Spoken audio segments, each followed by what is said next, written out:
जी बिस्मिल्लाहिर्रहमानिर्रहीम, अस्सलाम वालेकुम। सियासत.पी की आप देख रहे हैं, जमाल अहमद आपके साथ हूं। लाहौर हाई कोर्ट में एक पिटीशन फाइल होती है उमेरा सलीम साहिबा की जानिब से, जो कि सर्विंग ब्रिगेडियर अख्तर सुबहान साहब की अहलिया है। पिटीशन है क्या? डॉन न्यूज की खबर है कि जो सर्विंग ब्रिगेडियर अख्तर सुबहान साहब हैं, वो 22 जून 2023 को गिरफ्तार होते हैं। उनको स्पेशल ब्रांच जो इंटेलिजेंस एजेंसी है वो अरेस्ट करके ले जाती है। कहां पर है वो कुछ मालूम नहीं है।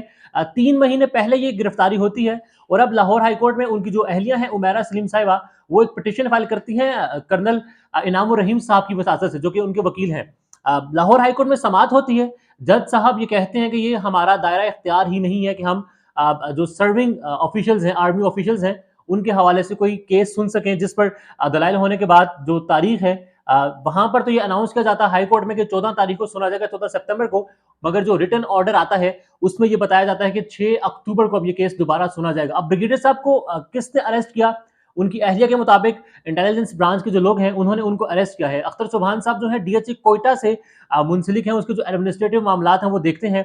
मगर अब वो अरेस्ट है, कहां पर है, किसके पास है, कुछ मालूम नहीं है। मगर उनकी अहलिया के मुताबिक और उनके वकील ने जो कोर्ट में मौक़िफ़ इख्तियार किया उसके मुताबिक इनको इंटेलिजेंस ब्रांच ने अरेस्ट किया है 3 महीने पहले, और उसके बाद अब केस चल रहा है नहीं चल रहा कुछ भी मालूम नहीं है। और लाहौर हाई कोर्ट से उन्होंने ये दरख्वास्त की है कि मामलात सामने लाए जाए, हमें बताया जाए कि जो ब्रिगेडियर साहब है वो कहां पर है, कौन सा केस चल रहा है, किस जुर्म में गिरफ्तार किया गया है, ये भी मालूम नहीं है। और डॉन अखबार की भी यही खबर थी। अब यहाँ पर एक बात बड़ी इंपॉर्टेंट, इमरान रियाज खान पाकिस्तान के सबसे प्रोमिनेंट सहाफी, सबसे ज्यादा व्यूअरशिप रखते हैं, कहां पर है कुछ मालूम नहीं है। हाई कोर्ट के मुताबिक हाई कोर्ट में बात होती है, केस चल रहा है लाहौर हाई कोर्ट में, जहां पर उमेरा सलीम साहिबा ने ये पिटीशन फाइल की कि जो मेरे शोहर ब्रिगेडियर अख्तर सुबहान है, सर्विंग ब्रिगेडियर हैं, वो कहां पर हैं, हमें बताया जाए। उसी लाहौर हाई कोर्ट में इमरान रियाज खान के हवाले से केस की समाअत चल रही है। तारीख पर तारीख दी जाती है, कभी आईजी साहब कहते हैं मजीद मोहलत दें, हम बड़ा करीब पहुंच चुके हैं। अब लास्ट जो हेयरिंग हुई उसमें वकील साहब ने ये कहा जी आप इनको एक आखिरी मोहलत दे दें, हो सकता है ये उसको इमरान को बाजियाब करवा ले। अब बाजियाब कहां से करवाना है, कभी कहा गया जी वो अगवानियों के पास है, कभी कहा गया कि वो खुद गायब है, कभी कहा गया कि हमारे पास अरेस्ट नहीं है। जबकि इमरान रियाज खान को जब अरेस्ट किया गया था 11 मई को, 9 मई के बाद सियालकोट में रखा गया, वहां से फिर उनको रिहा किया गया और उसके बाद फिर इमरान रियाज खान को कुछ लोग साथ लेकर चले गए थे। उसके बाद आज तक किसी अदालत में इमरान रियाज खान पेश नहीं हुए। अब इमरान रियाज खान कहां पर है, आईजी साहब के मुताबिक उनको मालूम नहीं है। जबकि उमर चीमा साहब पाकिस्तान के इन्वेस्टिगेटिव जर्नलिस्ट है, प्रोमिनेंट सहाफी हैं, वो ये कहते हैं कि इमरान रियाज खान एजेंसीज के पास है। उमर चीमा साहब को मालूम है कि इमरान रियाज खान जो है वो एजेंसीज के पास है, तो क्या ये आईजी पंजाब को मालूम नहीं है? लाहौर हाईकोर्ट टाल मटोल से जो काम ले रहा है, कभी तारीख उसको दे दी, उसके कहने पर दे दी, उसके कहने पर दे दी, तारीख पर तारीख जो दी जा रही है। और एक सहाफी उमर चीमा साहब अपने प्रोग्राम में ये दावा करते हैं कि इमरान रियाज खान एजेंसीज के पास है, तो क्या उनको बुलाकर नहीं पूछा जाना चाहिए? क्या अगर आपने अरेस्ट किया है किसी भी जुर्म में तो फेयर ट्रायल का हक नहीं होना चाहिए? सिर्फ खौफ फैलाने की बात है कि गायब कर दिए जाओगे, उठा लिए जाओगे, सामने नहीं आने देंगे, बात नहीं करने देंगे, और फिर आपने जितना भी बड़ा आपका नाम हो, आप जितने भी बड़े ओहदे पर हो, ये होता हमने देखा है। अब खैर इमरान रियाज खान के हवाले से अब आखिरी तारीख कहा गया है, ऑर्डर भी सामने, वकील ने यह कहा कि अब ये आखिरी बार मौका दिया जा रहा है, अब इमरान रियाज खान को हर सूरत पेश करना पड़ेगा। कौन पेश करेगा, है कहां पर, वी होप ये सारी बातें भी सामने आए। बहरहाल नवाज शरीफ साहब 21 अक्टूबर को पाकिस्तान वापस आने की तारीख दी गई है।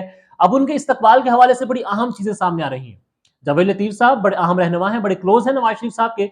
उन्होंने ये कहा कि अब हम लोग ये चाहते हैं कि लाहौर की सड़कें जाम ना हो, एम्बुलेंसेस के जो रास्ते हैं वो ब्लॉक ना हो, बच्चे स्कूलों को जाएं, शादियों का सीजन है, हम नहीं चाहते कि वो डिस्टर्ब हो, इसलिए हम लोग इस्तकबाल करने मीनार पाकिस्तान लाएंगे नवाज शरीफ को, खुद लोग लेकर हम लाहौर एयरपोर्ट नहीं जाएंगे। जवेद लतीफ साहब कह रहे जी, जिन्होंने कहा था हम 10 लाख लोग इकट्ठे करेंगे नवाज शरीफ के इस्तकबाल के लिए, अब वो ये कह रहे हैं सिर्फ इसलिए, अवाम का बहुत दर्द है उनको, अवाम का बड़ी फिक्र है कि अवाम फंस जाएगी ट्रैफिक में। ये वही अवाम है, जब कोविड था तो कहा गया कि आप ऐसी गैदरिंग ना करें, तो उन्होंने गैदरिंग की, उन्होंने कहा ये सिर्फ बहाना है, ये अवाम से डरते हैं। अब वो ये कहते हैं कि हम एयरपोर्ट नहीं जाएंगे, नवाज शरीफ साहब को बजरिया जहाज लेकर आएंगे हम लोग मीनार पाकिस्तान, शाम के अंधेरे में जलसा करवाएंगे। अब वो आएंगे या नहीं आएंगे, मियाँ जावेद साहब की बात आपने सुनी कि मुद्दा सिर्फ यही बयान किया कि शादियों का सीजन है, तो शादियों का सीजन जनवरी भी है, फरवरी भी है, मार्च तक चलता है, तो क्या बात ये चलेगी मार्च तक? फिर गर्मी हो जाती है, फिर डॉक्टर साहब जाहिर है आने का इरादा नहीं देते कि आपने नहीं जाना, फिर उसके बाद सितंबर से फिर सर्दियां, फिर शादी का सीजन, तो मियाँ नवाज शरीफ साहब आएंगे या नहीं आएंगे? मगर शहबाज शरीफ साहब जो कि पाकिस्तान आए थे उसके 24 घंटे के बाद ही लंदन रवाना हो चुके हैं। अब वो लंदन क्यों गए हैं वो तो वही बताएंगे।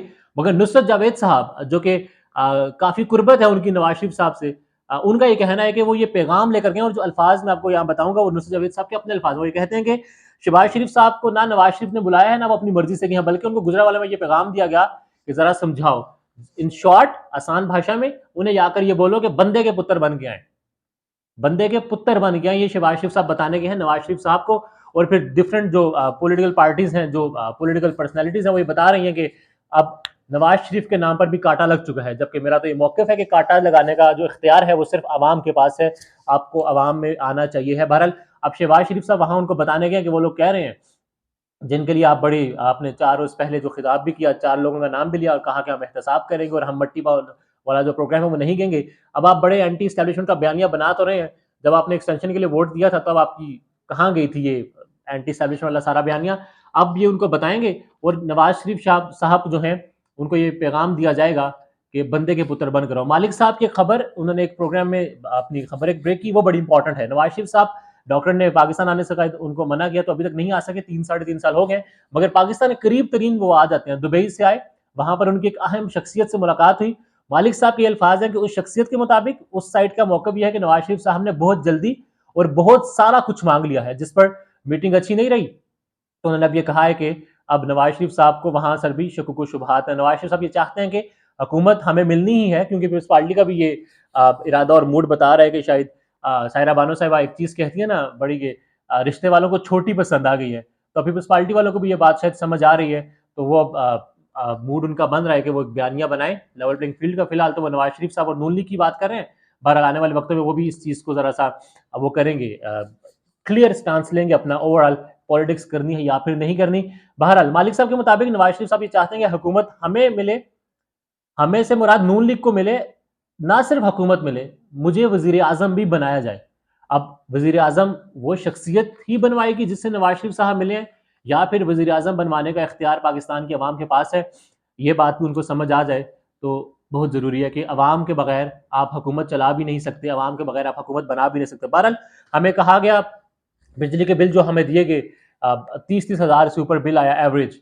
महंगाई जो इस वक्त है, पेट्रोल जो इस वक्त प्राइसेस हैं, ओवरऑल जो सिचुएशन है सारी आईएमएफ की वजह से हो रही है। जबकि आईएमएफ ने एक थप्पड़ सीट किया है इन हुक्मरानों पर जो हमें ये कहते हैं कि आईएमएफ ने कहा है कि जी आप महंगाई करें, आप गरीबों को आप तन के रखें गरीबों को। अब जाहिर है ऐसे हालात बने हुए।